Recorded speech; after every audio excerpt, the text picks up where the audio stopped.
Hi, my name is Amy Bombay, and I'm an associate professor in the Department of Neuroscience at Carleton University, and I hold a Tier 2 Canada Research Chair in Multi-Generational Trauma and Resilience in First Nations Peoples. And I'll be giving an overview of my report called Direct and Multi-Generational Trauma, a contributing factor to high rates of child welfare involvement among Innu and other First Nations in Canada. So this report generally reviews research that helps explain how exposure of First Nations and other Indigenous peoples to multiple collective experiences of psychological trauma and stress caused by various aspects of settler colonialism has contributed to the disproportionate apprehension of Innu and other Indigenous children and youth by the child welfare system over several generations. So the report is made up of 3 sections. The first section is focused on research that looks at the direct and multi-generational harms of collective trauma caused by forced displacement and forced settlement. The second section is focused on research summarizing the direct and multi-generational harms of traumatic experiences and toxic stress because of attempted assimilation of children that involved various forms of abuse and other childhood adversities. And the third section is focused on reviewing research, assessing how culture, cultural identity, and cultural engagement can serve as a source of stress and resilience to protect against these multi-generational harms and promote wellness. So before we jump into the first section, I just want to quickly define trauma. Trauma was a term that was used by Innu in the inquiry and in research, and by other First Nations in research to describe their experiences because of displacement, because of residential schools and day schools. This person shared, to understand the cycle of trauma, you have to know the history. An Innu community settled against the will of the people who would live there. So trauma refers to a person's psychological and biological responses to an experience or series of events appraised as being extremely distressing, scary, and or threatening, and that it elicits a stress response that involves various neuroendocrine, immunological, and behavioral components. While we all experience stress, stress can become toxic and harmful to us if it is particularly severe and or continues over time. And this is often referred to as allostatic overload.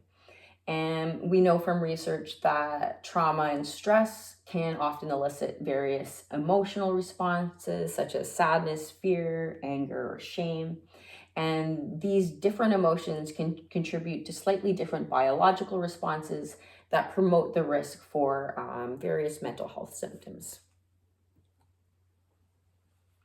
As I mentioned, the stress response involves various biological factors, and changes in these biological factors are involved in promoting the risk for these negative health outcomes. And this includes things like hormonal processes, brain neurotransmitters, neurotrophins, our gut microbiome, and immune and inflammatory responses. While we often use the word trauma and focus on trauma, it's also important to consider non-traumatic stressors in combining with traumatic experiences to promote the risk for negative mental health outcomes. So these include things like food insecurity and financial hardships that may not be deemed as traumatic, but have been shown to have very negative health outcomes in various populations. So collective trauma refers to the collective responses to a traumatic event that's experienced by a large proportion of a given population that shares a common social identity, like a First Nations community. And research has shown that the impacts of forced displacement, specifically on Indigenous populations, has included of course, the loss of land and its resources, which has resulted in the inability to live a traditional subsistence lifestyle, and food insecurity, economic dependence on the government, various cultural disruption and losses, as well as poverty. And in various populations, these impacts have been shown to have multiple common psychological and social harms in children, youth, and adults. So in this section of the report, we've been looking at different displaced populations and the psychological and social harms. And these studies have shown that these populations often report feeling profound feelings of loss, grief, sadness, and despair, both to the initial loss of land and to the resulting health and social consequences of that land loss. One person shared, "We had everything. Water was clean, trees, rivers, animals. Inuit people have always been hunting, and then we're saying why? Why did the government come here to break our land, kill environment, everything? That's making me cry when I think about everything. I'm thinking many, many times, why?" Research with displaced populations have also specifically focused on feelings of sadness and loss, focused on environmental degradation, including a term used, solastalgia, which refers to psychological experience of desolation and distress caused by changes in the environment and spaces that people associate with solace, comfort, and home. So this is particularly relevant for First Nations communities who often have to face changes to their environment that they have no control over, and despite their special and unique connections with the land in terms of their way of life and identities. And we know that from various populations that experiencing prolonged uncertainty, prolonged stress, prolonged fear, it can overload our stress response system and our prefrontal cortex. And this can make it difficult to focus, make decisions, regulate our emotions, and can often lead to feelings of being stuck or helpless or hopeless. And research with other First Nations and some with Innu and stories shared in the inquiry have described how those who lived through these forced settlements described the fear caused by these changes, as well as the constant concern and uncertainty about the future of their lands and the future of their traditional ways of life. Other chronic concerns included the lack of traditional foods that were available, which in turn was associated with concerns about nutrition, as well as the short and long-term health impacts of environmental contamination that has affected a lot of First Nations communities, where unwelcome resource extraction industrial development has affected their environment. To give an example of of a quote, one person shared, "The problem is that we are so scared because the things that exist today are not explainable. They are so new to us. The whole world changed right under our feet and we are lost." Another common feeling that has contributed to risk for negative mental health outcomes is chronic feelings of powerlessness, a lack of control, and self-determination. One person shared, "All we can do is watch helplessly as our land is being destroyed." Another person shared that people have been made powerless by the government. "If we protest, we are threatened that our funding will be cut. If we do things the way we think is right to help our community, we're told we misuse the funds. We cannot do things the way we want. We're always controlled by the government." Research with other Indigenous communities and testimony by Innu also emphasize common feelings of having no purpose, a loss of purpose, and a loss of meaning in life. Some described how their inability to live their traditional subsistence lifestyles led many to question the meaning of life, and some felt that they could no longer fulfill their assigned roles in life or their vision and purpose of why they were created. Some quotes related to this were, myself, my identity, my own religion is the country. I go to my own school out there. There are medicines there that I know about. Out there, I'm a worker, a hunter, a fisherman, an environmentalist, and a biologist. Another shared that the men hunters that used to be very proud Innu are now jailed hunters on the island. Once strong leaders, providers for their families, are now depressed and stripped of a dignity and pride. They now turn to alcohol in the 2 short years since the relocation.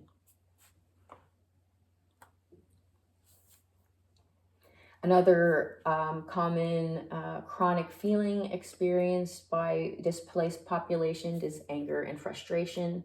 And we know that experiencing that over a long period of time can also keep our body in a constant fight or flight state that overtaxes our systems and can lead to allostatic overload.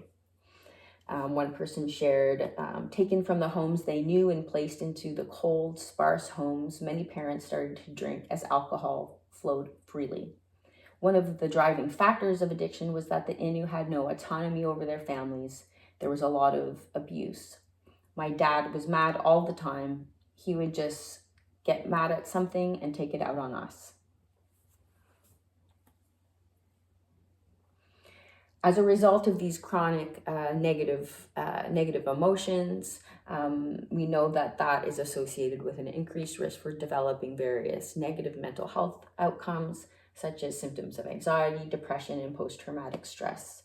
Research with First Nations adults and youth in the US and Canada has shown that it's very common for adults and youth to think about the losses related to land, and that in turn more frequent thoughts about these losses were associated with greater symptoms of depression and anxiety. Another study with Indigenous two-spirited persons living in cities in the US said they thought about the impacts of relocations, land loss, and land neglect on a weekly or daily basis. And in turn, again, that was associated with negative mental health outcomes.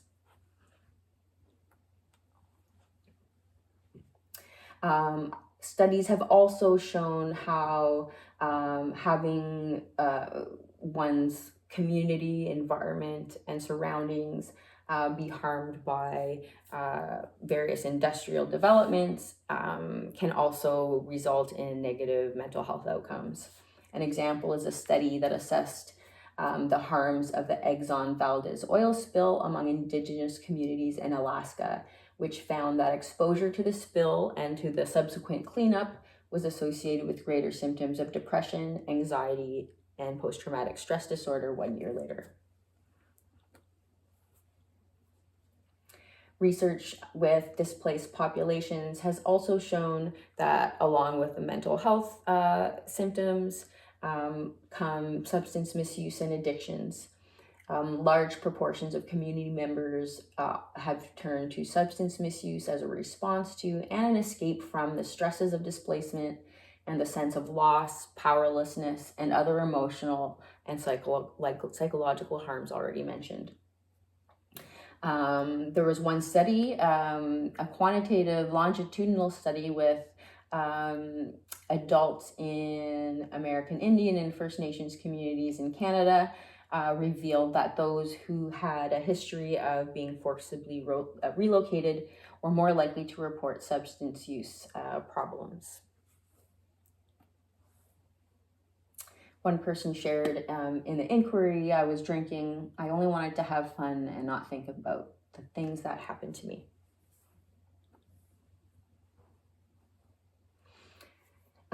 Research with displaced populations have also shown that trauma and some associated mental health conditions like PTSD and complex PTSD can impair an individual's ability to regulate their emotions, and in turn this can increase the risk for impulsive and aggressive behavior. This is particularly the case when there are also co-occurring substance use issues and ongoing stress and trauma, which was the case for the Innu and other First Nations communities. Just an example of early study in 1989 by the Ontario Native Women's Association.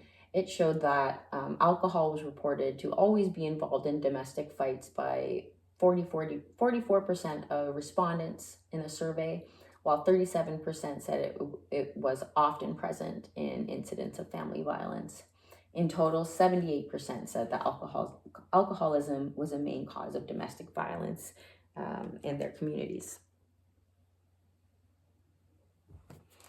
In another study that looked at a different oil spill, they talked to wives of cleanup workers, and they reported an increase in fights with their spouses and increased mental health struggles following the spill.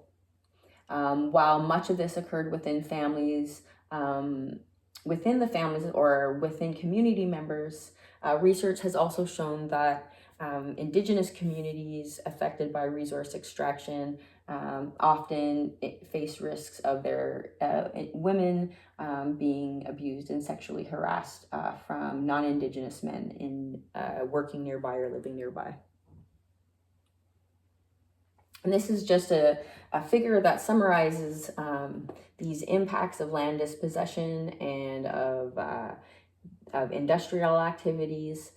In terms of land dispossession, we see that there's many losses related to cultural ways of living, traditional lands for sustenance, spiritual practices, the impacts of industrial activities that we mentioned.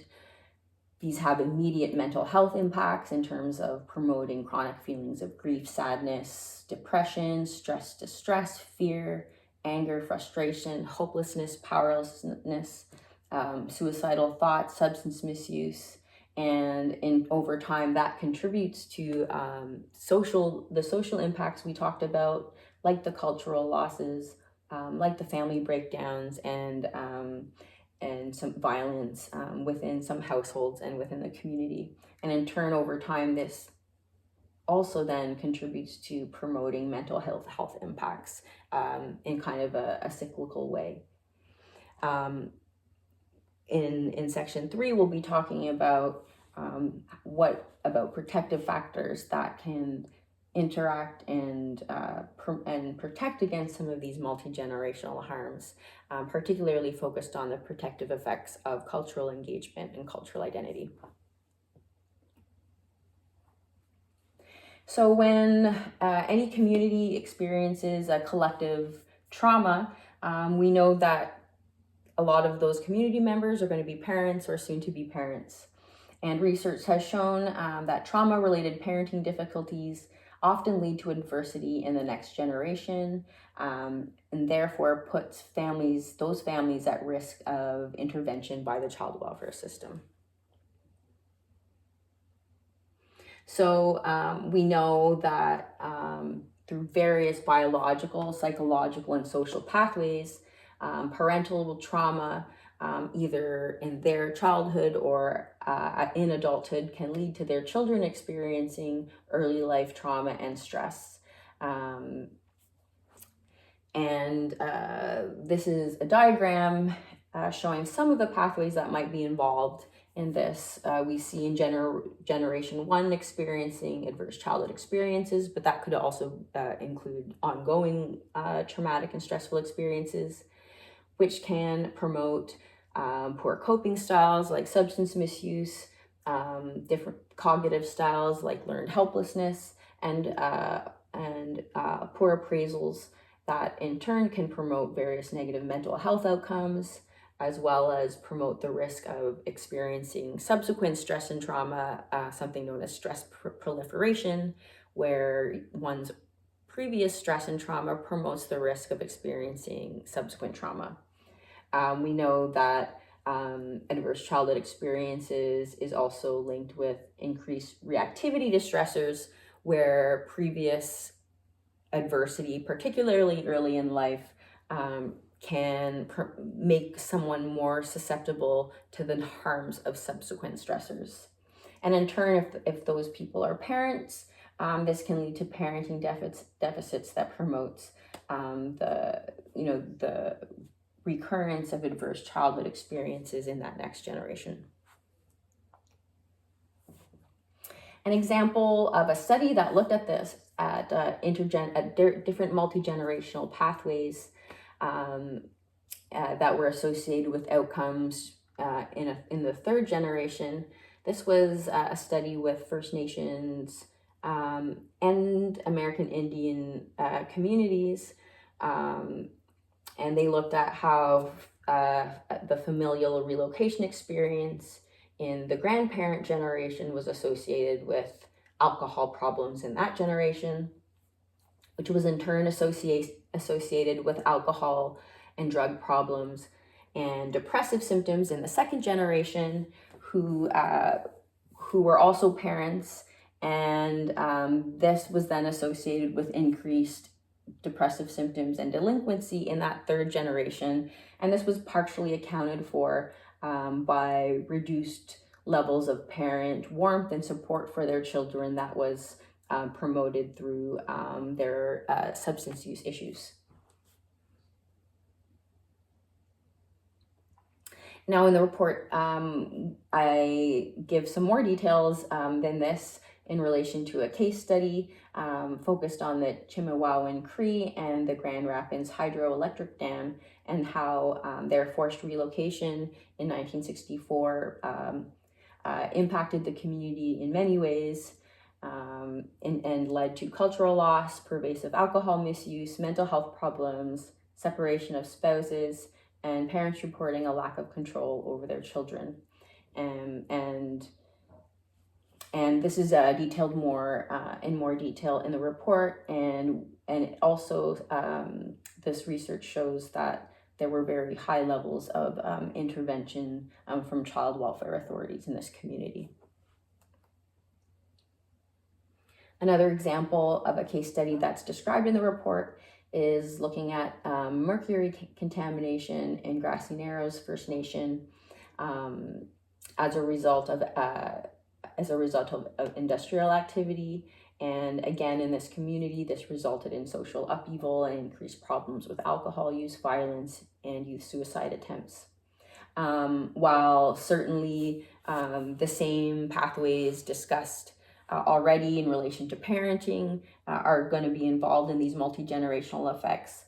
But there was also research in this particular case study showing how mercury exposure is also directly linked to promoting suicide attempts by harming their biology and directly promoting mental health problems.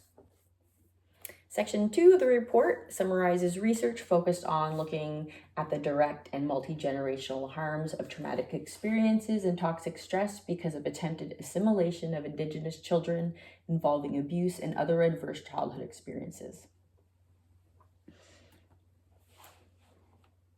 So we've already talked about what stress is and what trauma is, and I'd just like to emphasize now that while trauma and stress can have negative effects at any age, stress and trauma, and as well as positive experiences, can have particularly long-lasting effects because it's happening during important periods of brain development. So when stress and trauma happens early in life, this can lead to the disruption of healthy brain development and development of the body, changes in neuroplasticity and function, and can have immediate as well as long-term negative effects across developmental domains.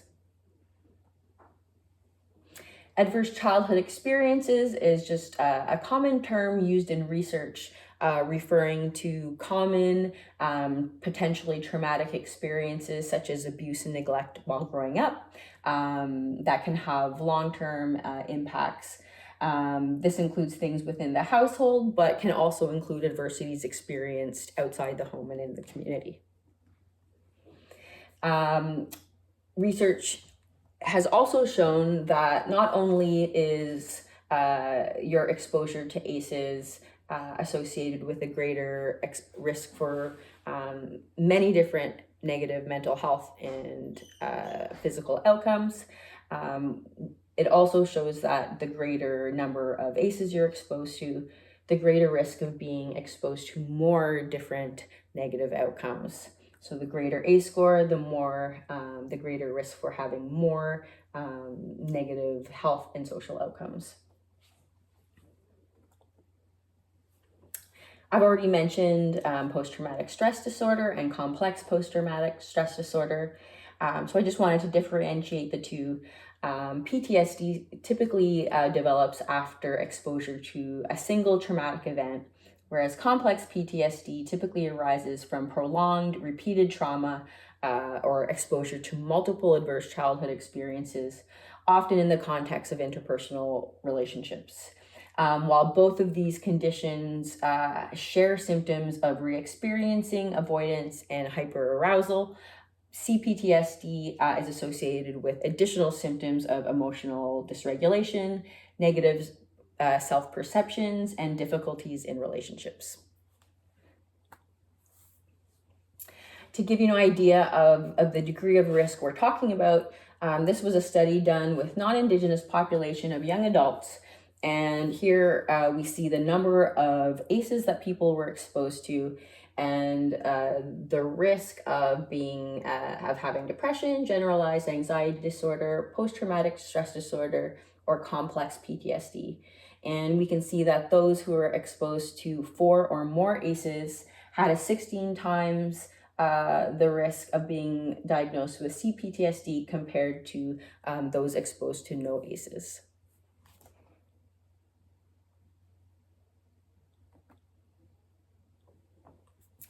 Research that is discussed in the report also emphasizes how Indigenous people who attended residential schools, day schools, and other similar institutions aimed at assimilating children that involve various types of abuse.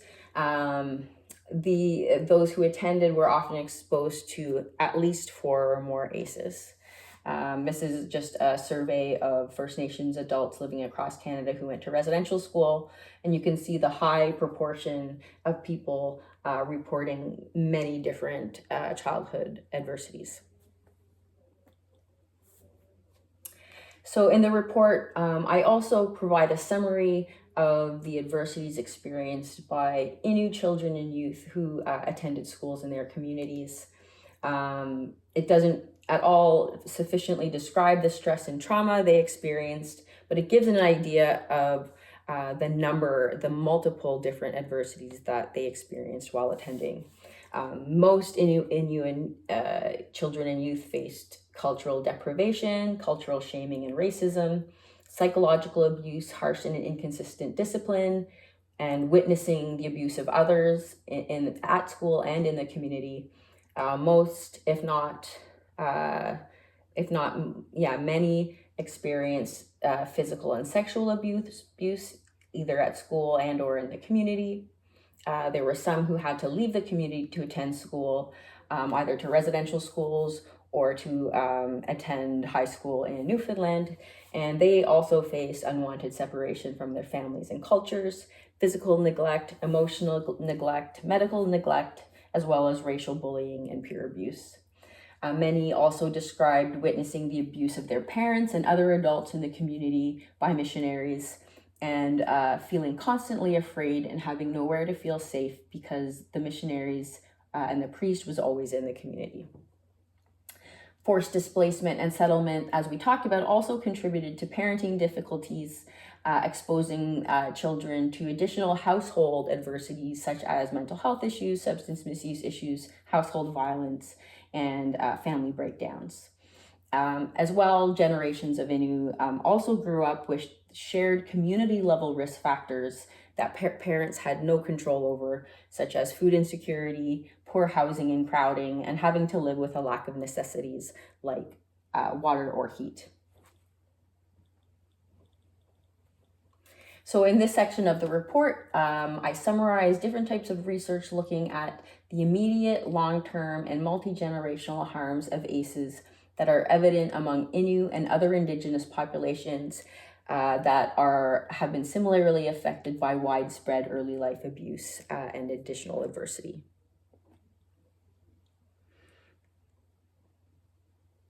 So one of the common outcomes that children experienced while in these schools was feelings of a loss of control over their lives, hopelessness, and helplessness. One person shared, "We could not challenge the authority of the priest because our elders had a lot of respect for him. We felt powerless to do something about the priest because we were afraid it would cause the priest to infringe his anger on someone else." Children at school also experienced constant feelings of fear and of lack of safety. One person shared that at the beginning of each fall, children were scared to return to the classroom.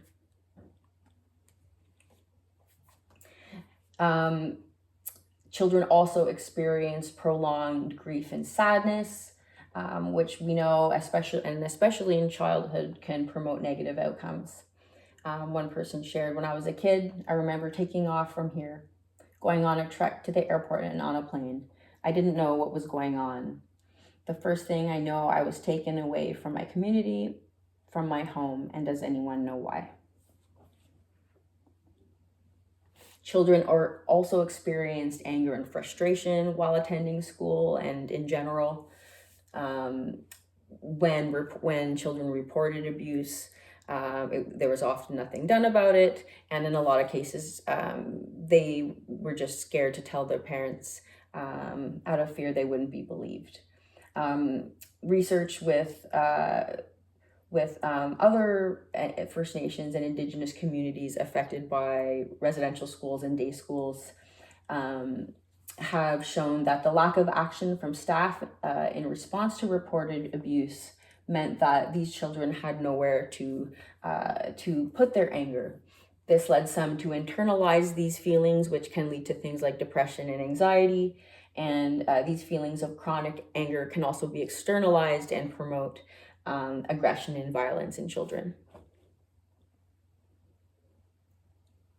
Many children also described feeling constant shame, both in relation to the abuse they experienced and in relation to the cultural racism and cultural shaming that they experienced by staff. And in turn, many internalized this racism and held negative views about their cultural identity. Research with various diverse populations has shown that internalized racism is linked with increased feelings of stress and hopelessness, as well as various negative mental health outcomes and substance misuse. Research with counselors and other support workers who worked with First Nations communities affected by residential schools described that many internalized their racism and were prejudiced against themselves.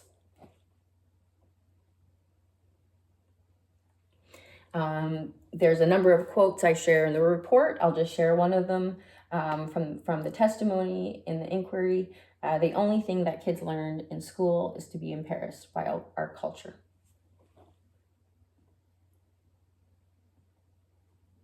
As a result of these constant negative emotions, negative experiences, and stress and trauma throughout their childhood, this put many of those who attended these schools at risk for negative mental health outcomes. Research has shown that attending residential school is related to increased mental health issues, as well as substance misuse and suicidal behaviors. While there's a lot of empirical research looking at the harms of residential schools, there's less research looking at it that's been published in academic journals, but there's plenty of evidence from personal stories and from stories shared in the media, in books, and other contexts that those who attended day schools across Canada also experienced many of the similar forms of abuse as those who attended residential school.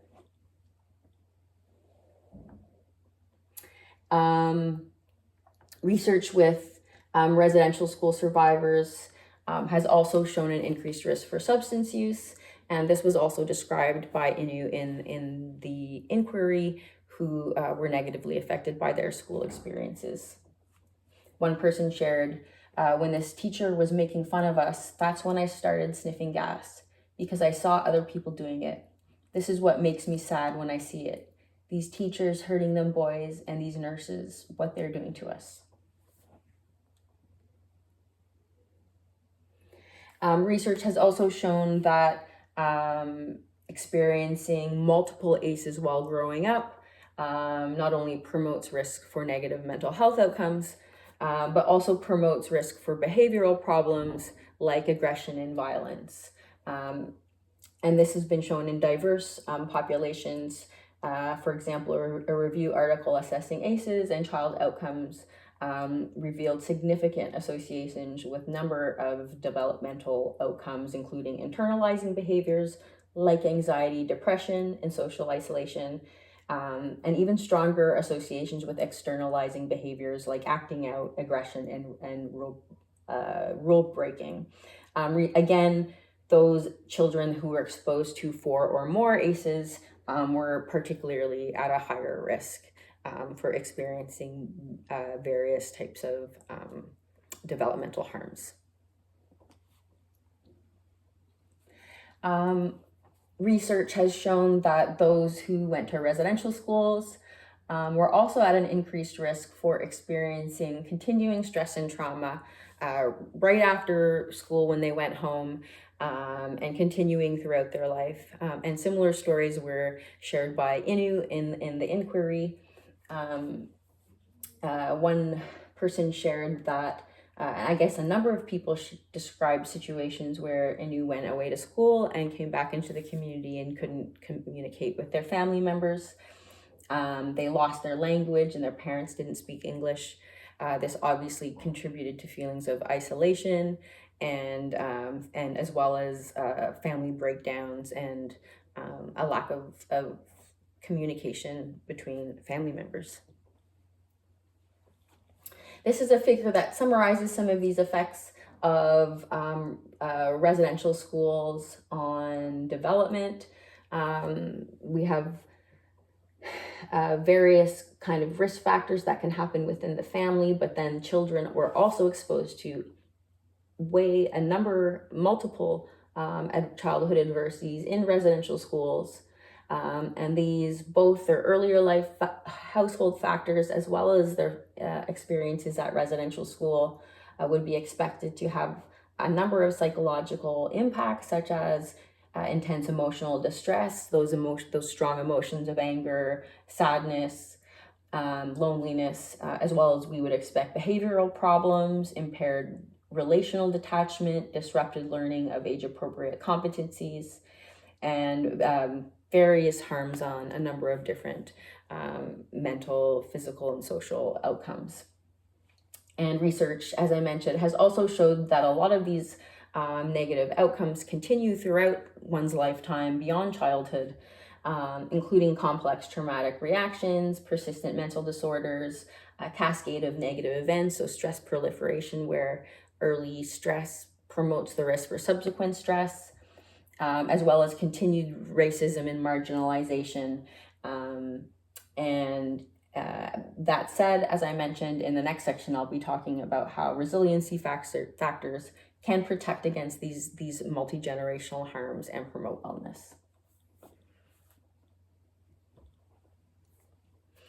As in the case of research looking at the harms of forced displacement, we know that a lot of people who went to residential schools and day schools and Innu who went to schools in their communities then went on to become parents, and that their childhood trauma continued to have negative harms on both themselves, which in turn impacted their parenting abilities.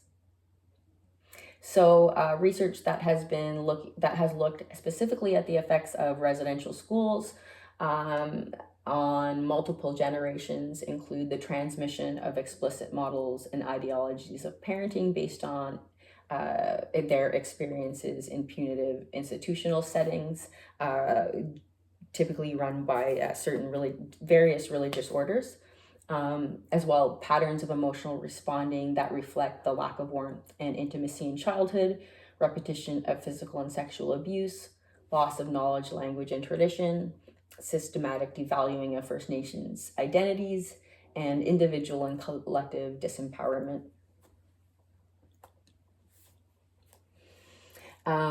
A lot of qualitative research and some quantitative research has shown how traditional parenting styles among First Nations and other Indigenous groups were replaced with abusive child rearing models that were modeled by the priests, nuns, and other school staff. And that some of these students adopted the maladaptive beliefs that this type of abuse and treating each other was something normal because they were socialized to just go along with that. They were powerlessness, and they weren't even allowed to speak about it. And so when this is your entire experience growing up, you are often, what happens is these beliefs become normalized, and this has been shown not only in other Indigenous communities affected by residential schools, but in non-Indigenous communities affected by similar experiences, such as in Ireland.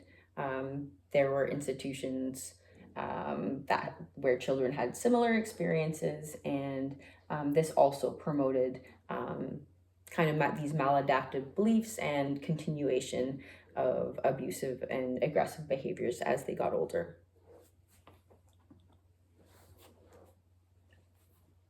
There's various quotes in the report in which Innu have specifically spoken about how traditionally they never struck or threatened to strike their kids when they were misbehaving before they made contact with a white man. So this was something that was not present before, but introduced by the missionaries.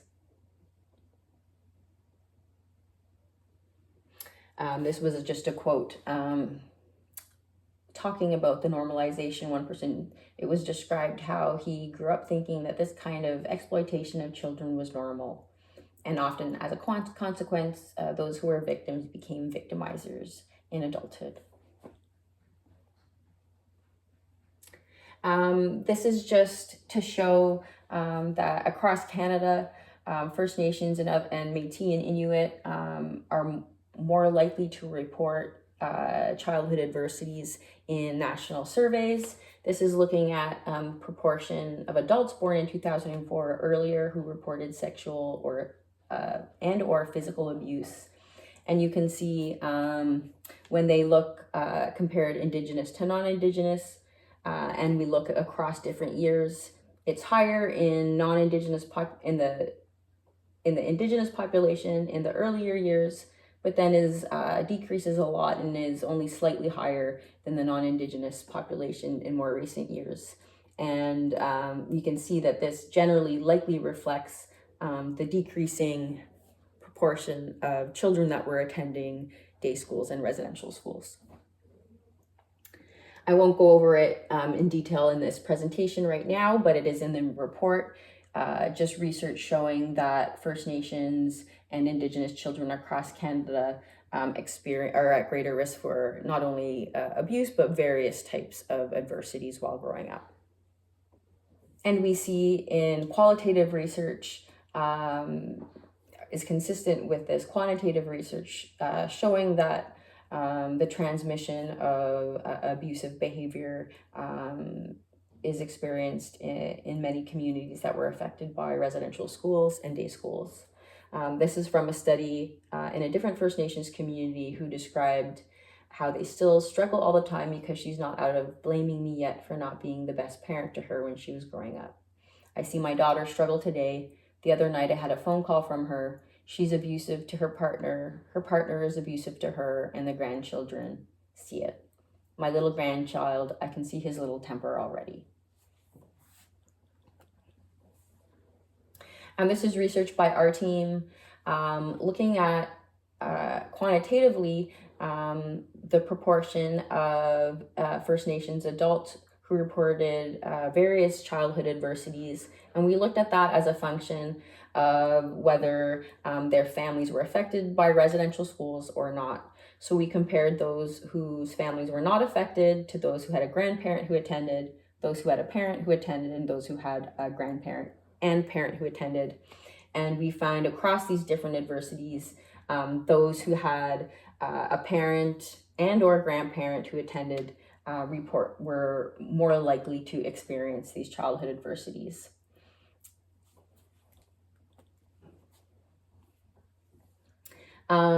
This is the, analyses by our team using data from the First Nations Regional Health Survey, looking at youth living on reserve across Canada. And this just shows the higher levels of stress experienced by First Nations, especially among those who had at least one grandparent or parent who attended residential school. So you can see among those, particularly among females, those who had at least one parent who went to residential school, about 1/3 reported feeling stressed most days of their life. So that's quite a large proportion who's constantly reported feeling stress. Not only has our research shown that those who have a parent or grandparent who went to residential school are more likely to experience childhood adversities, we've also shown that they're more likely to then be personally affected by the child welfare system. In this graph, we show in a sample of First Nations and Métis adults that those who had a parent who attended, a grandparent attended, and a grandparent who attended, so this is a parent and grandparent, parent, grandparent, they're all at a higher, they were all at a higher risk of being apprehended, either adopted or in foster care or group homes, compared to those whose families were not affected. Our analyses also looked at how the cumulative exposure to ACEs plays a role in this association. We found that those who had a parent who went to residential school were more likely to experience multiple ACEs, which in turn contributed to their risk for being apprehended. And then this is just emphasizing the multi-generational nature of risk associated with these experiences of childhood adversity in residential schools, day schools, and other similar schools like those attended by the Innu. Our team has also conducted analyses of the First Nations Regional Health Survey, looking at the youth ages 12 to 17, and we looked at the proportion who lives with both biological parents, one parent, or neither of their biological parents, as a function of whether they had no parents or grandparents who were affected by residential schools, at least one grandparent, at least one parent, or both a parent and a grandparent. And we can see that those who were affected by residential schools were most likely to not live with either of their parents, whereas those whose families were not affected, there was 10% who did not live with either biological parent. And you can compare this with about just under a quarter of those who had at least one parent who attended.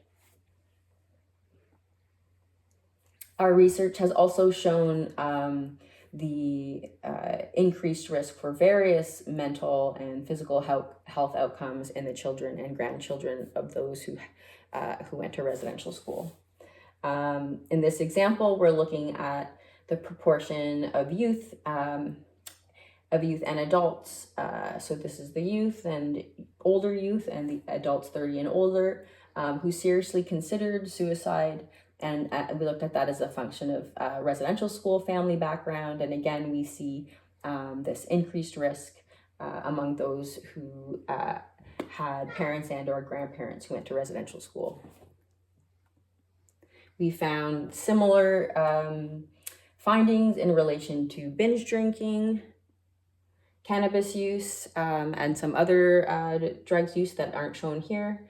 And we also found similar results when looking at the proportion who have been diagnosed with 2 or more chronic physical conditions. Our research has also looked at the pathways by which this trauma is transmitted across generations. In this study, our team looked and this was in a sample of First Nations adults living mostly off reserve. We found that those who had a parent who went to residential school were more likely to report a greater number of adverse childhood experiences, and in turn that was associated with more trauma throughout their lifetime, higher levels of perceived discrimination in the past year, and in turn that was associated with more depressive symptoms. This is another study by our team when we wanted to understand more our previous finding that children of residential school survivors perceive higher levels of discrimination and are in turn negatively affected by that in relation to their mental health. Here in this study, we asked First Nations adults, we gave them scenarios depicting various potentially racist events, and they rated the degree to which they found it reflected racism on the part of the other person, the degree to which they would be distressed or threatened by that situation, their depressive symptoms. And we found that those who had a parent who went to residential school, again, were more likely to perceive higher levels of discrimination in the past year. And this in turn contributed to increased depressive symptoms. And we also found that those who had a parent who went to residential school were more likely to identify with their Indigenous culture, their Indigenous identity as being somewhat a central concept, central to their self-concept. And so those who they were in turn more likely to perceive those scenarios as reflecting discrimination, which in turn was associated with greater perceived threat and higher levels of depressive symptoms. So this research is generally showing that those who had a parent who went to residential school not only experience more and various types of trauma, but also encounter more racism, some of which they actually are experiencing more racism because of their cultural identity. Or it might be, and it also might have to do with their appraisals, and they're more psychologically affected by racism. In the same study, not only did children of survivors experience more stress and trauma, they were also more affected by this stress and trauma. In this study, we showed that adverse childhood experiences is associated with higher depressive symptoms. And we looked at this as a function of whether they did not have a parent who went to residential school and versus whether they had a parent. And you can see that those who had a parent, when they experienced high ACEs, they had very high, even higher depressive symptoms compared to those whose families were not affected, showing their increased vulnerability to these stressful experiences. And we showed the same pattern in relation to trauma in adulthood and perceived discrimination. We've also found that in relation to certain mental health outcomes, the more generations in your family that attended, the greater the risk for these negative outcomes. So here we're looking at the proportion of adults who reported suicide attempts at some point in their lifetime.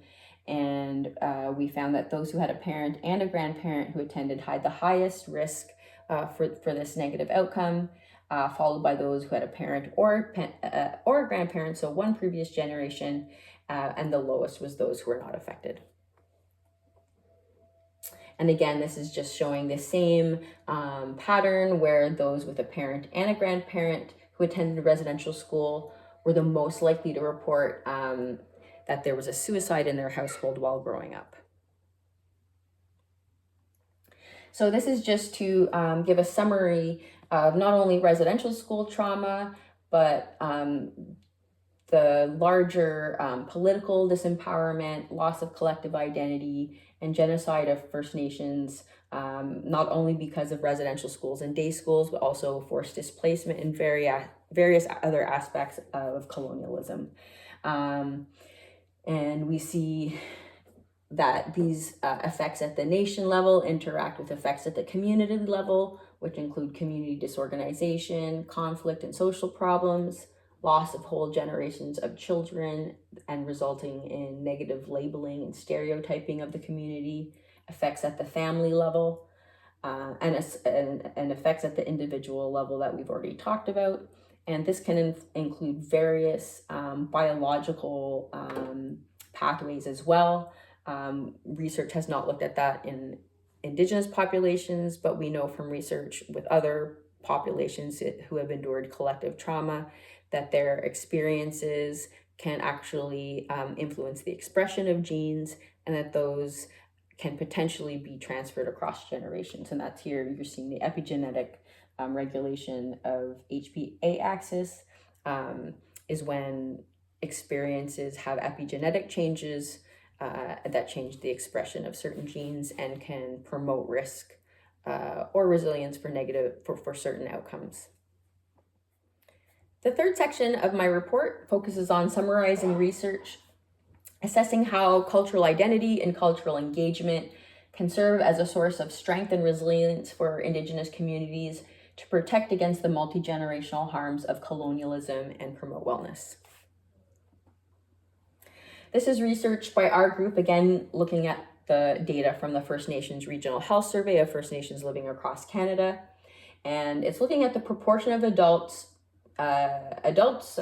youth, and children who living in First Nations communities who reported taking part in community cultural events sometimes or almost always, compared to those who participated less frequently.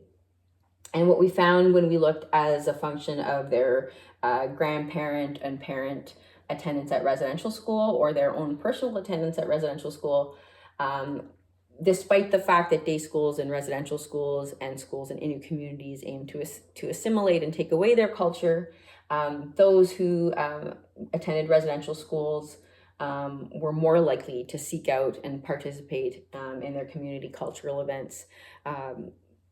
And qualitative research has shown that not only is that important to regain that culture that was taken away from them as part of their healing journey, it also is used to promote wellness across various aspects of their well-being. This is research by another group looking at the proportion of youth that are reporting very good or excellent mental health. And we can see that those reporting who had no family residential school history on average were more likely to report this excellent or very good mental health compared to those who had a family history. But this was only for those who had low cultural connectedness, and you did not see that same negative effect of parental residential school attendance for those who reported high engagement in their culture. So this is showing that engagement in their culture can be protective against the multi-generational harms of residential school. This is research by our team, again, looking at data from the First Nations Regional Health Survey for First Nations youth living across Canada. And here we looked at the relationship between bullying, being cyberbullying in relation to psychological distress. And we did find that experiencing more bullying is associated with more distress, but that those who reported more frequent participation in cultural events and community cultural events, they were somewhat buffered against those negative effects. This is another one of the studies from our team looking at the association between perceived discrimination and depressive symptoms, and we looked at it as a function of the participants reported cultural pride. It says in-group affect, but that's just refers to the dimension of identity that's really asking about how they feel about their cultural identity. Do they feel good about it or not so good? And we found that yes, perceived discrimination was associated with greater depressive symptoms in First Nations adults, but that those with high in-group affect were somewhat buffered against those negative effects, whereas those with low cultural pride were really affected by those experiences of discrimination. This is a study by another group in Canada looking at Indigenous students attending university And they also looked at racial discrimination, but they looked at it as in relation to allostatic load scores, so biological indicators of stress. And what they found that in line with our findings, greater discrimination was associated with altered allostatic loads, but this was, they were somewhat protected among those who had high cultural continuity, which was really a measure of cultural engagement. So again, this is showing how cultural engagement can actually protect against the harms of racism in relation to the physical, biological harms of stress. So this quantitative evidence I just presented demonstrating the protective effects of cultural identity, of cultural engagement, of feelings of community belonging. Those findings are also consistent with qualitative research with First Nations across Canada that have been affected by residential schools and day schools, showing the importance of community-led programming that connects community members to their traditional cultures and promotes positive identities and intergenerational knowledge sharing. And these are things we also heard in research with Innu and in the inquiry. And so I think it very much supports their calls for more funding, more support, and more self-determination in leading their own approaches to addressing these multi-generational harms, and the importance of supporting their engagement in cultural activities as a way to promote wellness. So thank you, and I'm happy to answer any questions, and I hope this information has been helpful for the inquiry.